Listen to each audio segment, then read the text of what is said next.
Hello, future millionaires. This is Aztec, and this is the CSC. Today, I'm going to talk about Cardano. I want to do a type of deep dive.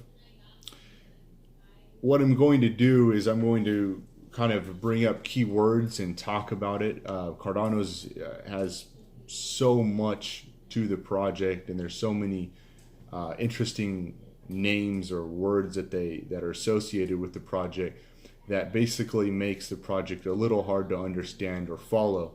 So what I want to do is, instead of using like a PowerPoint, I'm just going to do this old school type of format where I have some notes here and kind of go over the key words so that you can kind of understand what Cardano is made of at this point.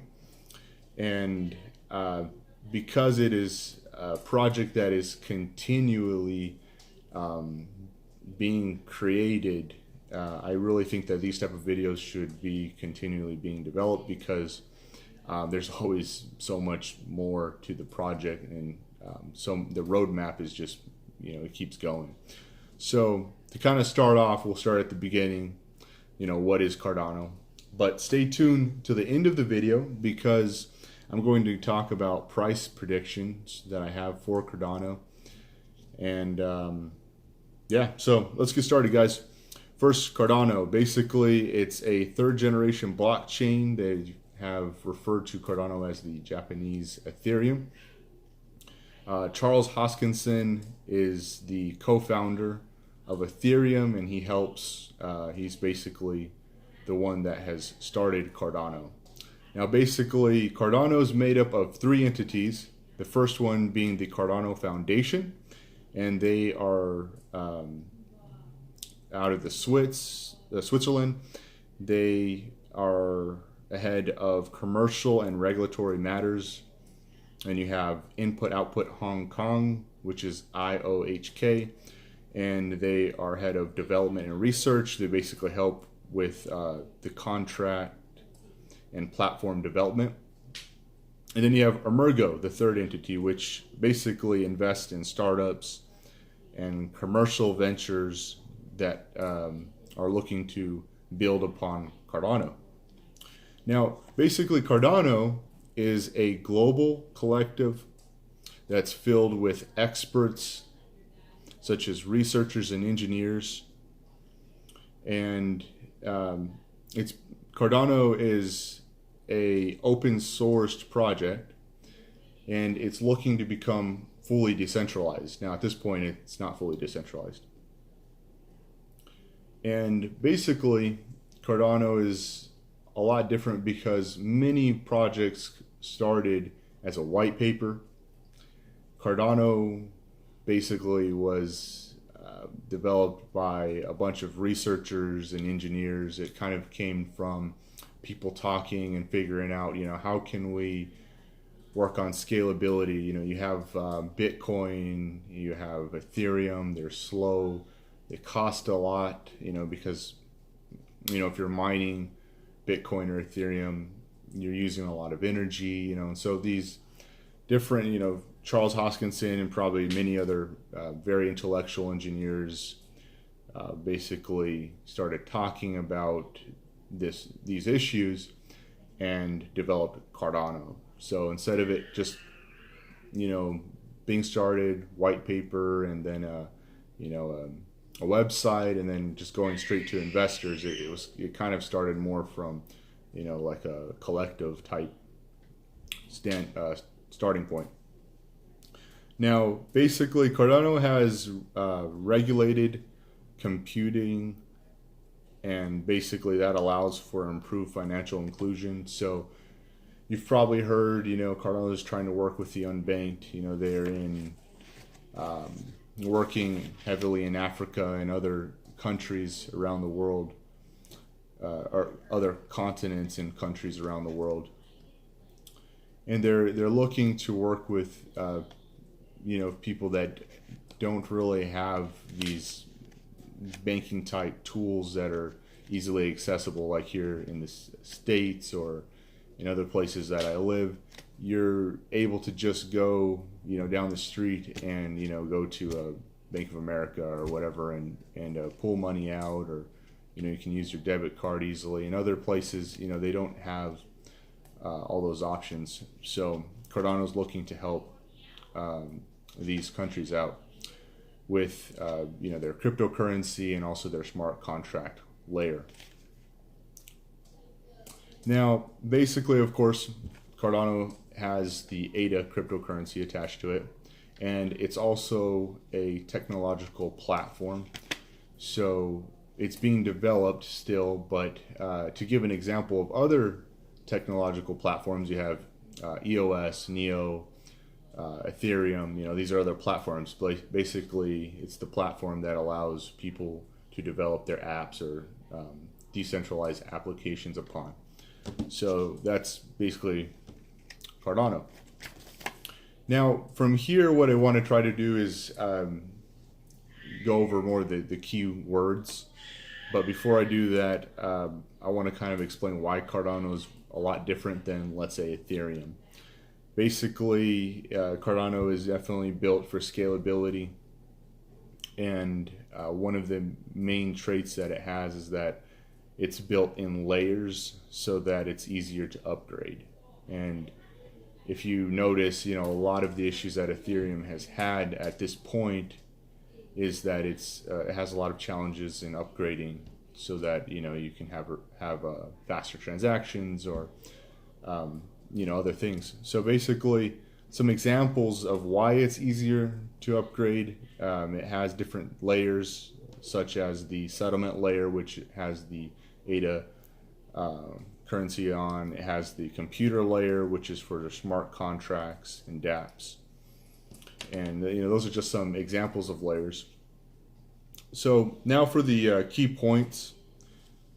I just want to try to move kind of quickly, because of course there's just so much, and I'll kind of give like a general idea of what these keywords are. So we'll start off with the wallets. You have the Daedalus wallet, which is basically a secure wallet that allows one to view Cardano, the Cardano blockchain. Also the transactions that happen upon the Cardano blockchain. It's encrypted, or it has encrypted spending passwords. It allows you to gain the private keys, which helps because that helps you add a added level of security. And the wallet also allows you to have paper certificates. So that would allow you to create like paper wallets and such, so that you can basically do your own storage and help you even possibly recover coins in the offset that you became hacked or something. So there's the Daedalus wallet it's still becoming developed.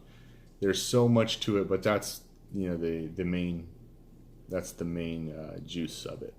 So then you have the Yoroi wallet. Basically, it's like a light wallet that's used through a web browser, so you can just get on your phone and access your ADA and transact with that very easily. It loads up quickly. It's a lot faster and easier process than the Daedalus wallet. Now, let's see. You have the Rust project. Basically, that's a toolbox or library of wallet and node functions and products for the Cardano devs. So this is a really interesting project because it really just makes it easier for developers or devs to develop. You have Icarus, which is a fully open source code base. They've kind of dubbed it the first step and into getting into Cardano developing. Basically, it's just basic tools that help the devs develop on the Cardano project. You have Plutus. Plutus is the language of Cardano, Cardano's smart contracts, and an example of other languages out there that developers use. You have Haskell, Rust, C++, JavaScript. You have all these other languages, but Plutus is the language that is used for the Cardano smart contracts. Let's see. Something that makes Cardano very interesting is that another thing that makes it very different is that it uses the proof of stake consensus, and that consensus is called Ouroboros. Basically, it's used the way they use it is they have an algorithm, which is, and I get stuck on this word. I believe it's pronounced Olopros, but Olopros is the first equity certification agreement with scientific and credentials for its safety. And basically that algorithm helps find the nodes on the platform that are going to create the next chain or block on the platform. So that's basically how proof of stake works, which is different than how Bitcoin mines in their next block. And proof of stake is a lot different because it doesn't use as much energy. A lot of, I think, people in the future are going to look at proof of staking, and they're, especially as Bitcoin gets harder and harder to mine, people are going to, probably, just what I think, they're probably going to be looking towards platforms that use proof of stake because they use less energy, thus, they're easier to scale, and they're more of a long-term type platform to use. So that's what makes Cardano also very interesting. Now, Cardano is peer-reviewed. That's why a lot of people complain. They say, "Well, why hasn't Cardano, already done this or that?" Well, it's because it's peer-reviewed, which is very important, especially if you're holding a coin for a long term. You want it to last and have less issues. Peer review is basically where other engineers or intellectual people review, the things that you're creating and make sure that there aren't any issues. Oh yeah, and so with the kind of going back a step here, when the nodes are selecting the next block to create, this is very random, so that helps with security and things like that. Now basically, some more keywords. We have Marlow, which is a DSL that aims to execute financial contracts. You have Ellie, which is a virtual machine for dApp developers. It helps with transactions, and which basically execute the smart contracts. And one thing that I'm most interested in, which is coming up, which really helps with with speculation, and of course that boosts price, is Shelley. Now Shelley, that keyword, basically is an era for Cardano. So basically Cardano has different eras that it's going through, and during these eras, Cardano has different goals and things that they're trying to create and develop.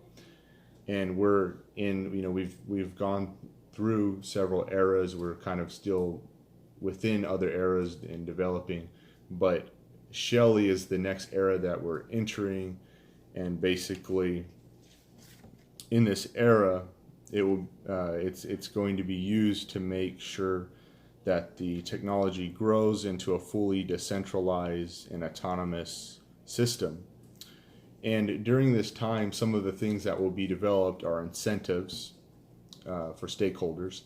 So if you're a stakeholder and you're on a node or part of a staking pool, when the algorithm that's used randomly selects your staking pool, or you as someone that is a stakeholder of ADA, basically you will be incentivized. An example of that is like VeChain. You get the V Thor tokens. Neo, for staking Neo, you get gas. Ontology, you get gas, for staking. So this is just a monetary incentive for staking and helping the blockchain, go forward and create more blocks. So incentives, it's a really big thing, really, really big thing. I mean, you just look at how a VeChain, once they created their incentives, just blew up price wise, created a lot of speculation. And, a lot of people, including me, made a lot of money with VeChain. So basically, incentives are coming out. Delegation is also coming out, which is basically the right and obligation to sign blocks to a third party, and also networking. More networking is happening, which is infrastructure to support the decentralization of Cardano. So I've gone through 2 note cards here. Let's see, we're on the second to the last one being price. So hang in there, guys. There's a lot here because there's so much. Cardano is such a huge project. Now, these things are just little bullet points, basically things that I found interesting.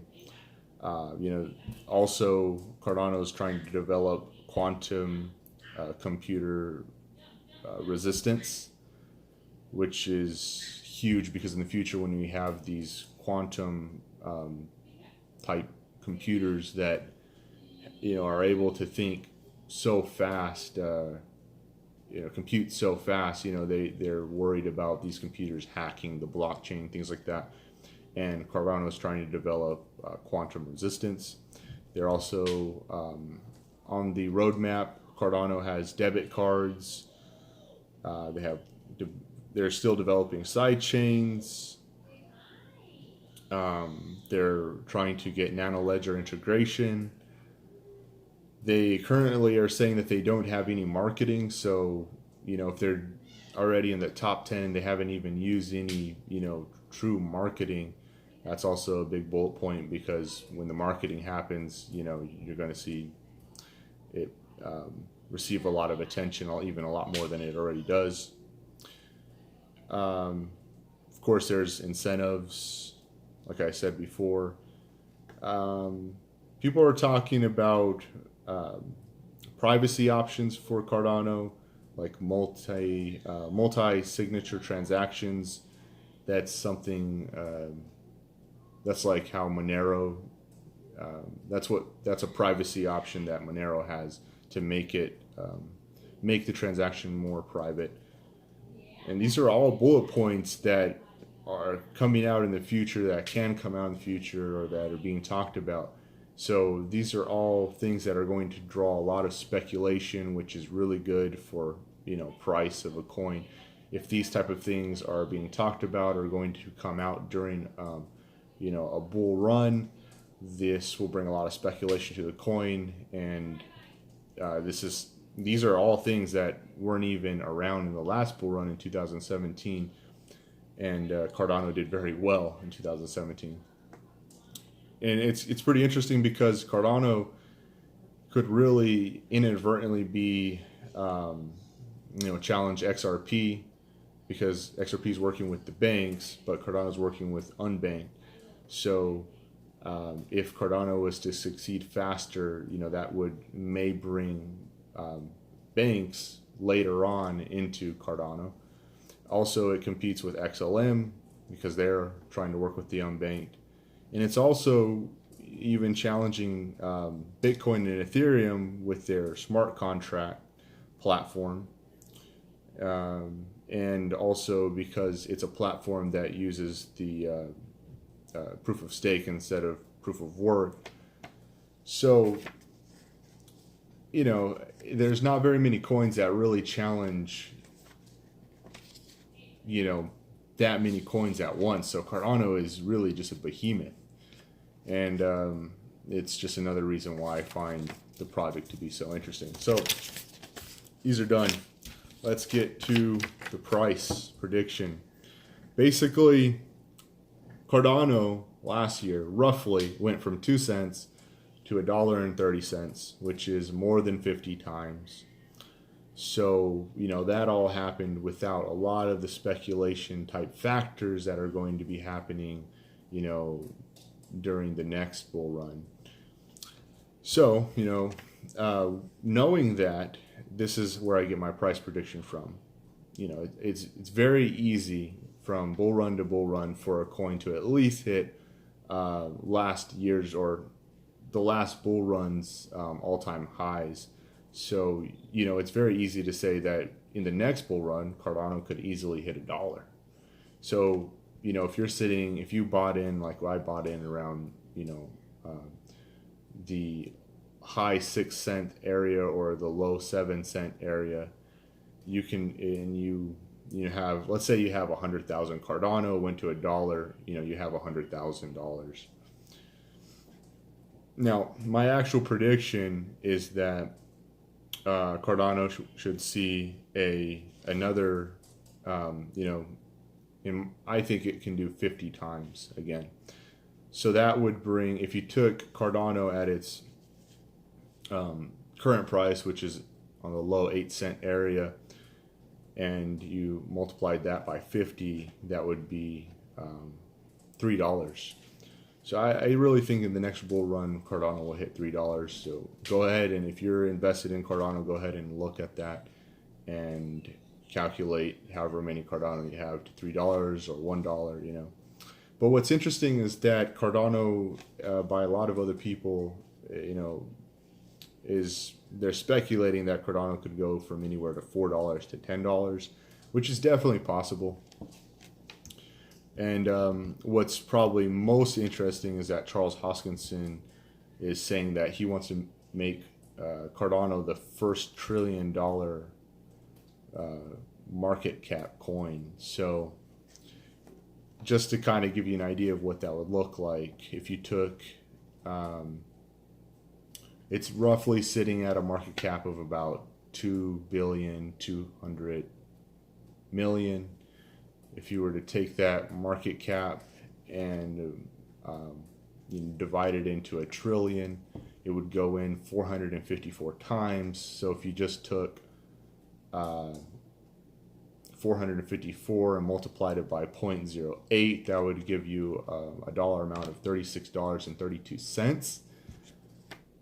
So, you know, if Charles Hoskinson can make this a reality, guys, we could possibly see Cardano at, you know, a $36 amount, which is extremely interesting. Of course, I think anyone would think that's interesting. So, of course, none of what I've said in this video is financial advice. Not a financial advisor. I just wanted to kind of give you guys a deep dive of sorts on the keywords and key points of Cardano, what it's made of, and kind of help you understand what it's about. And then kind of give you this price prediction that I have, which is not financial advice, just, you know, just very probable information. So anyways, guys, I really think that, you know, to kind of just tell you why I'm making this deep dive, it's because Cardano is my #1 coin. I personally think it has the best chances of making the most gains, and it's really I don't think, you know, Cardano is going to be I'm not saying that Cardano is going to be the next Bitcoin. I'm basically saying I think it has the chance to be I really think the best platform out there that's most widely used. So yeah, it's my favorite coin, guys. So that's why I made this deep dive. Next, I want to go ahead and kind of give you like a general portfolio view and kind of why, some whys of why I have the coins in my portfolio. So anyways, like and subscribe for more for more videos like this in the future, guys. I hope you're all faring well in this bull market. It is a very interesting time with Bitcoin looking to break out. Hopefully it's not a false breakout, and hopefully it truly breaks out hard, and we have a bull run soon. I'm really thinking, end of this year, but most likely, beginning of next year. So anyways, guys, take it easy. I hope you're having a good time. None of this is financial advice. Take it easy, future millionaires.